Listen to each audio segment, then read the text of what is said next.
Hi, it's a pleasure today to speak to the Bulgarian Society and the Biotech Atelier of Bulgaria. I was asked to talk about a very hot topic about social freezing of oocyte for not medical reasons, just by request of the patient or by offering of the doctor. So my conclusion would be that freezing for social motive is not cost effective for the society. It's completely different issue for a private person. I am Professor Zion Ben-Rafael. I am a founder of COGI Congress of Controversies in Obstetrics, Gynecology and Infertility. I'm former professor and chairman of two departments in Israel and two hospitals. And today I work in an IVF unit in Laniado Hospital in Israel. So the issue is well known in European countries. The European continent has the lowest fertility rate. And this is a ESHRE conclusion.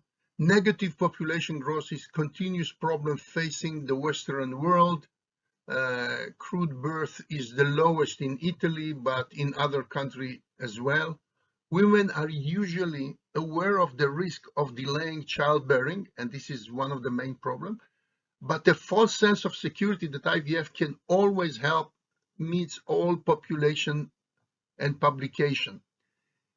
And they wait for the Mr. Prince or a partner because in cities in Europe, women tend to marry very late, but sometimes they don't get married. And if they don't get married, many of them would not consider having children.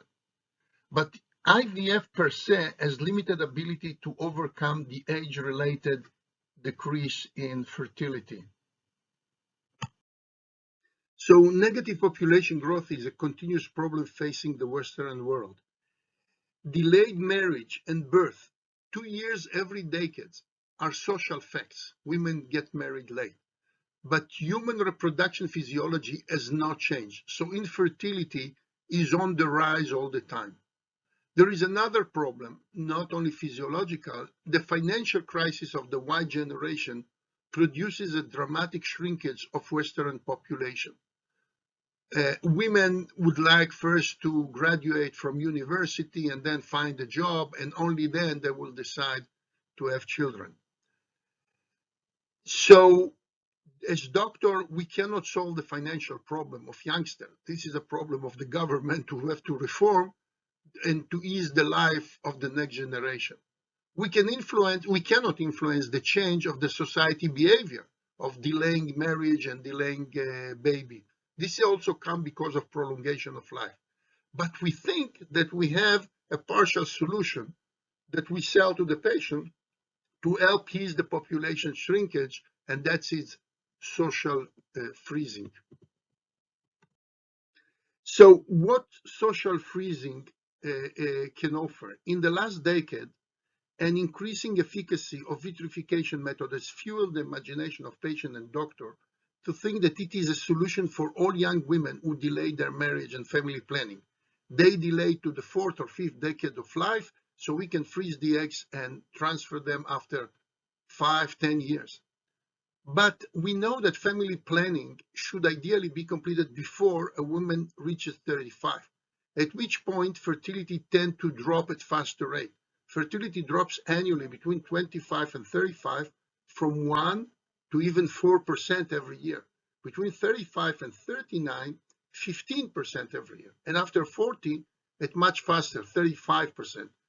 So at age of 35, 40% of women will have difficulty in conceiving. They will need treatment. Most or a large part of them, maybe 60% or more, will be able to conceive.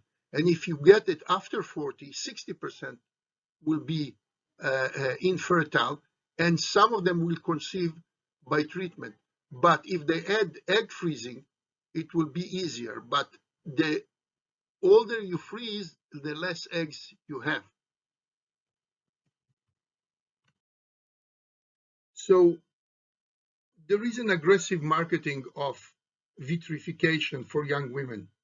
Single women, presumably fully fertile, of all relevant ages that are trapped between the hard rock of social changes of delayed marriage and the hammer of aging of ovary are target to aggressive marketing of money-generating procedure.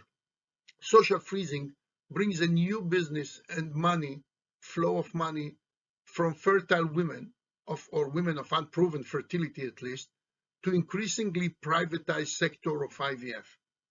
Some are calling over government to support large-scale fertility preservation for young women without real data on the financial burden on the government or on the society. Freezing publicized as a work benefit by Google, Facebook, Yahoo, a move which was perceived as technological approval by the master of technology. There are some reservations that were voiced. Social freezing might give a sense of security and women might delay pregnancy even further. And that you freeze eggs, you don't freeze fertility, because if you don't use the eggs, you don't have children. Reservations have also reached from the lay media, where they say that egg freezing gives a false hope to women. That's said by Professor Winston from London. So it seems like that the lay media is also criticizing this move. Let's first put the medical facts straight. Let's look at the medicals first before the reservation. There is advantage of social oocyte freezing. Freezing enough egg, like about 30 eggs, actually freezes the potential to secure reproduction in the future. It is the women's own eggs. There is low risk. There is a sense of security. The efficacy is high. Ethically and religiously, there is no problem. It's very acceptable. It's unlike sperm or oocyte donation. It's not a donation. No legal issue, no need for partner, and can serve for first and second child. You can leave enough eggs behind.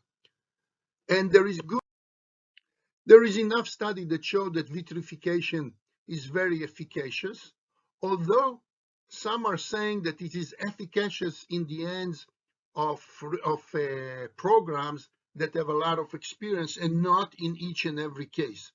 So, but the results of vitrifications are good.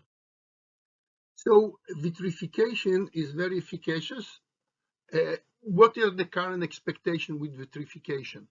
If you freeze these eggs, you get a total of 30% or 29.4% per embryo transfer, 26% per cycle. So all in all, we can calculate that you get per each oocyte that is frozen 5% pregnancy rate. So you need about 20, 25 oocytes to secure a success. Practically, the number is even higher, is even above 30. So when you have less oocyte, and especially at the age of 38, then the results are dramatically reduced. So you really need a large number of oocytes to be frozen away. The obstetrical results are also very good after vitrification, so they are very reassuring. So no problem with that. And obstetrical perinatal outcome of babies born after vitrified oocyte are also good. So practically, with a mean of 8 to 12 eggs per cycle, it takes about 2 to 4 cycles to freeze about 25, 30 eggs. And let's see here, in this table, you see when you have 30 or 35 or 40 eggs, then you get results between 90 to 95% chances. So you need many eggs to secure the chances. If you have only 15 eggs, your chances of getting a baby is 67%. You have to consider with the cost of 8,000 euros or $8,000 per IVF cycle, plus storage, plus securing to secure success. And this is not, when calculated correctly, it's not the real and the only cost. This is a study that I published a few years ago about dilemma of the social freezing, where I mentioned that usage rate is too low to make it cost effective. It cannot be cost effective because we are freezing eggs very good. The eggs can give you very good results in terms of perinatological results, pregnancy rate, and so on and so forth. But how many patients will use their eggs? Social freezing is presented as an insurance. IVF doctors are marketing this insurance, and they might be in conflict when they do this. You buy a future product, which you hope to never need, and you are not promised a full recovery of the losses, only to buy a ticket and stay in the game. So it's not a baby. You are freezing eggs, you pay the money up front, and maybe you'll never use it. Financially, it seems like every other insurance you buy, except that here you pay the full price in advance for services delivered many years later, if at all. Social freezing is the best expert in the world to advocate marketing and sales of these options. Other dilemmas. Only those who have acquired the full insurance, so many eggs, you need 30 eggs, 35 eggs to secure your result, and do it not too early and not too late, will have a chance to benefit from a better cost. Generally speaking, doctors say or suggest to freeze very early age. At the early age, you might have more oocyte and of better quality, so maybe the chances will be higher if you freeze at early age. But if you freeze at early age, there is a high chance that you get married and you'll never need these eggs. So the issue is of usage rates. How many of these eggs are going to be used? And the theoretical calculation, at least in Europe, is that if you don't use 50% of patients will use their eggs, then the chances of the procedure being cost effective is very low. And until recently, when we discussed the usage rates, how many patients come back to get the eggs, it was a theoretical issue. But now we have data. So usage rates, the societal cost will depend on the usage rates. How many will come back to get these eggs? And what is the maximal usage rate that can be expected? We'll see later on that it is low. Because can we reach 50% usage rate? Apparently not. Even if patient freezes oocyte, she has high chances of conceiving spontaneously and or with treatment and never use these eggs. So let's look at this study that gives you the right appreciation of the issue. Between the age of 25 to 35 in the first line, 15% might be infertile. But with treatment and without treatment, 80% of them will be pregnant. So even if they have frozen eggs, you give them treatment first and you try to get them conceived without the frozen eggs, and only 3% will be not pregnant at the end of the day and will be needing the eggs that they vitrified. So the maximal chances at this age, up to 35, is about 3% of using these eggs. Between 35 and 39, the chances are higher. 40% might be infertile, 60% of them might conceive, 24% will not be pregnant after the trials, and they will need these vitrified eggs. So only 25% is the maximal chances of usage of these eggs. Above 40, the chances are higher, is 43%. So even above 40, if the patient freezes eggs above 40, then the chances of using these eggs is 43% because they can conceive with other treatments. Another issue that we should take in consideration, this is a study that came from the United States and showed that women who froze egg, they do not come back to take them unless they get married or they have a partner. So women want to buy time and sense of security, but the statistics shows that if they don't get married, they don't come back, and chances of getting married at the age of 35 to 39 are unfortunately low. So many of them do not come back for their eggs. So no wonder that some have dubbed social freezing as buying a lottery. You buy a ticket to stay in the game, and that's it. Recent support to this inefficiency and high cost come from real life. So here are two studies that were published recently that give you a sense of what is the cost of treatment, assuming that the cost of freezing is 8,000. So if you freeze 2 cycles, it's 16,000.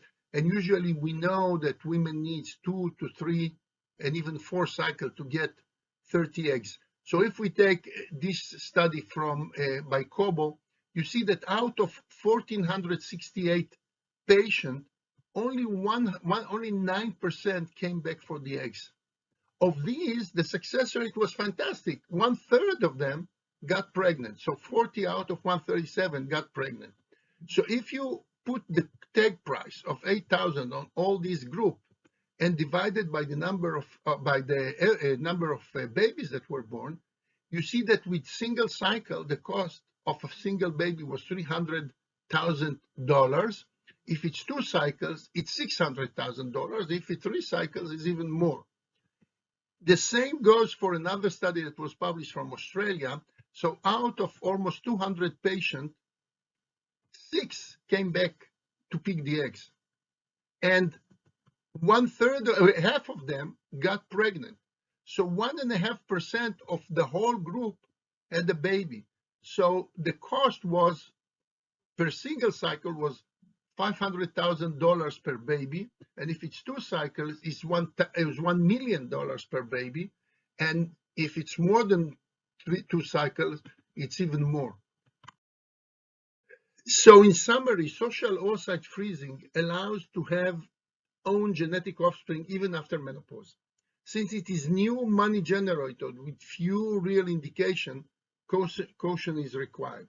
Cost efficiency is very low because the maximal usage rate, the theoretical, the number of women who can come back for their eggs or need to come back for their egg, is very low, and especially at young age. The younger you are, the higher chances that you get pregnant and you never need these eggs. And patients tend to come at the age of 37. Cost per one newborn is about $1 million. Marketing social freezing as an insurance to all ages implies an enormous financial, economic, and clinical burden that cannot be justified for a society, for a government who would like to increase the chances of deliveries in the society. So the dilemma is, it can be described as follows. If done at early age, the quantity and quality of the eggs are better, but usage rate will be even lower. So we need to freeze not early and not too late. Patients elect to come at about 37, age of 37, which probably is the best of all choices. However, in older age, freezing and waiting for partner might be contradicting. We need to be able to offer social freezing upon indications, like women who will be low responders and so on.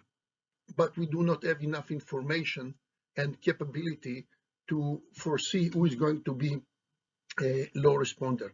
Social freezing should remain personal decision based on realistic information and not push as a overall solution. Our role as physician to familiarize the facts and the true facts, including the choice of egg donation. This is that just to say that after the publication of our study, there was another study by Belgian group who showed on 563 cases that again only 7.6% of women came back for the egg, although 1/3 or 1 in 3 got pregnant, which shows that the efficacy of the procedure of social freezing or of vitrification, still the number is very low, and the cost per baby of 1 million or more is a problem for a society to bear the cost, and probably the society have to make the calculation if they want to do it in an organized fashion or leave it to the decision of every patient of if to freeze or not to freeze. I would like to invite you all. I think now with some vaccination and so on, we're going to get a COGI, controversy in obstetric gynecology, not far from here in Berlin between the 2nd and the 4th of December. It will be interesting to finally get to a Congress, which is a real Congress where you meet the expert face to face. We have obstetric, gynecology, infertility, a lot of discussion and a lot of debates. So we invite you all.